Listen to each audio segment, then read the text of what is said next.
Hi, I'm Claire Blair. We're going to be discussing, we've watched the video of Rita Pearson, so I just have some questions for our discussion. So how many of you have you seen the video by Rita Pearson, the ones we just watched? I have. So all of you have seen this. Can you give me an idea where you've seen this? In a class, in training? In a classroom. In a classroom? Like a grad, when you were doing your undergrad, like a degree, for a degree? No. Or your own classroom? Yeah, we have a faculty meeting. Okay, so faculty meetings, anybody I else? saw it with my master's. I think I've seen it multiple times in multiple situations. Situations? Professional learning. Professional learning? Professional Okay. learning. Is this like the second time or probably multiple times? More than second time that you've heard it? Yeah. So a lot of you have seen this most likely multiple times. All right. Okay. All right. So what resonates with you from the video? What appealed to you? Anything that you can relate with? Just the whole idea about how important it is to build relationships with kids, and the fact that, you know, how she talked about that you can't, or kids don't want to learn from somebody that they don't have a relationship with. So that it really helps in all areas, academically and behaviorally, of course. Right. Yeah, and that it sticks with the kids years after they've been taught, and so when they become adults, you know, when you cross paths again, it's rewarding to hear how you impacted their life and stuff. Okay. You know, it's like those relationships, you know, it's like they were saying, it's something that lasts. I mean, it's kind of cool to have someone who graduated 5 years ago scream your name and sprint across the parking lot because they remember how you encouraged them to get out of their comfort zone and push, you know, kind of gave them that little nudge they needed to try the more challenging courses. And now they're out of school, they're doing great in college, and they're just like, I wouldn't have done it without you. You know, you were my at school mom pushing me to do more because you knew I could do it. Anybody else? I sort of do have some experience with that. I'm a first year teacher, so it does give me an extra boost of morale when I see some of my students from the past semester. They're like, oh, hi, Mr. Matlow. You know, I missed your class, or hey, you're still my favorite teacher, that sort of thing. And so, it gives me encouragement to go on and to do my job better. I love that. It helps the teacher and the student. Mm-hmm. Yes. Yeah. And then, how do you think our school does in ensuring every child has a champion? Anything that you know of that we do in particular to help our students make sure that somebody is on their side? So I always tell my students, if I notice that they're feeling down or whatever, I'm like, if you need to talk to someone, you can always talk to me. If you need to talk to somebody else, let me know. I can set that up for you. I got you.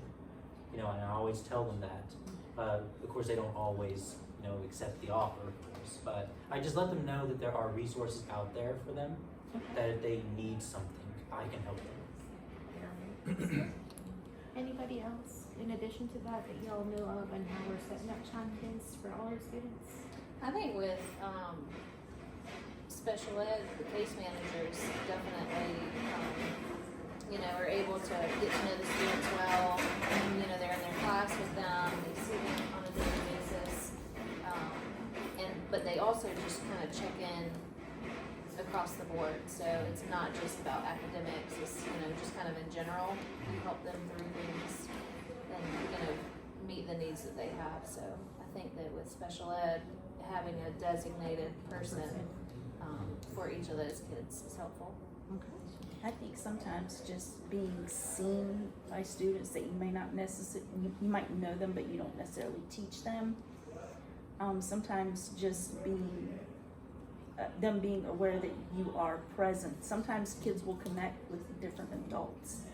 So if they come and hang out with your students, then they kind of get to know you, and sometimes they will open up to you whereas they might not be so comfortable opening up to one of their regular teachers, you know, just, they don't see you quite the same way. Because of the academic demand Mhm. that the teacher may Right. have, right?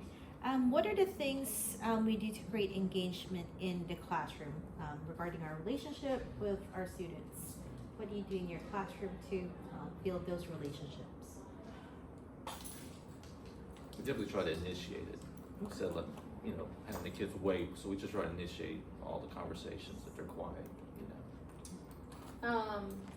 I greet them at the door, so when they come in, always speak to them, say their name, show that I actually know who they are, ask them about things that I know about with them, how things are going, how a game was, things like that. Just connect on a personal level. Once you get to know them a little bit, sometimes you can kind of make jokes with them. A lot of them, once they get to know you and they feel more comfortable, they'll kind of let down their guard a little bit.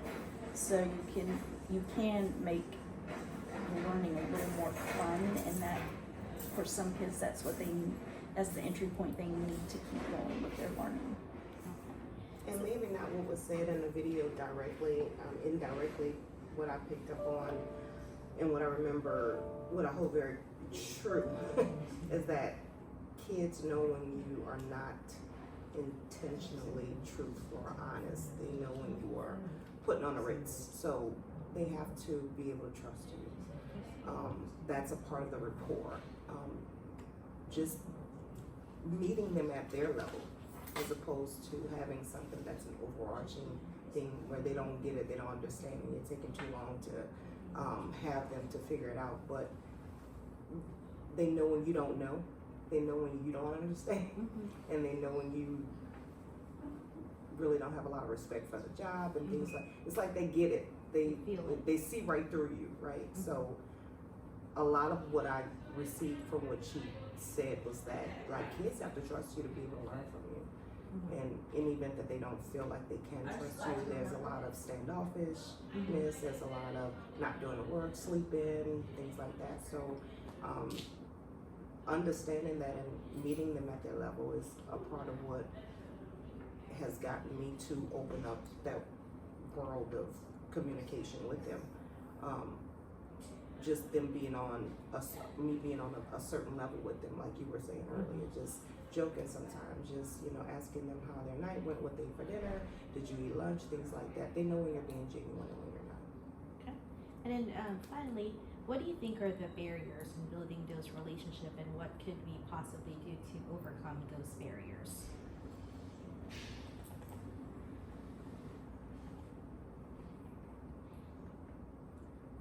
I think sometimes at the high school level, our kids are coming from such a traumatic and stressful background that emotionally they may have closed themselves off to a lot of things, and that's going to make it more difficult for them to trust us as teachers and people they can talk to and learn from, because they've been, emotionally burned in the past. Just those personal experiences. I think one thing that would help would be having opportunities for students to get to know the adults outside of the academic setting. So like getting people involved in clubs or sports or anything that is not classwork, so that they did have that chance to make that connection with people, with other adults, and kind of a low demand situation.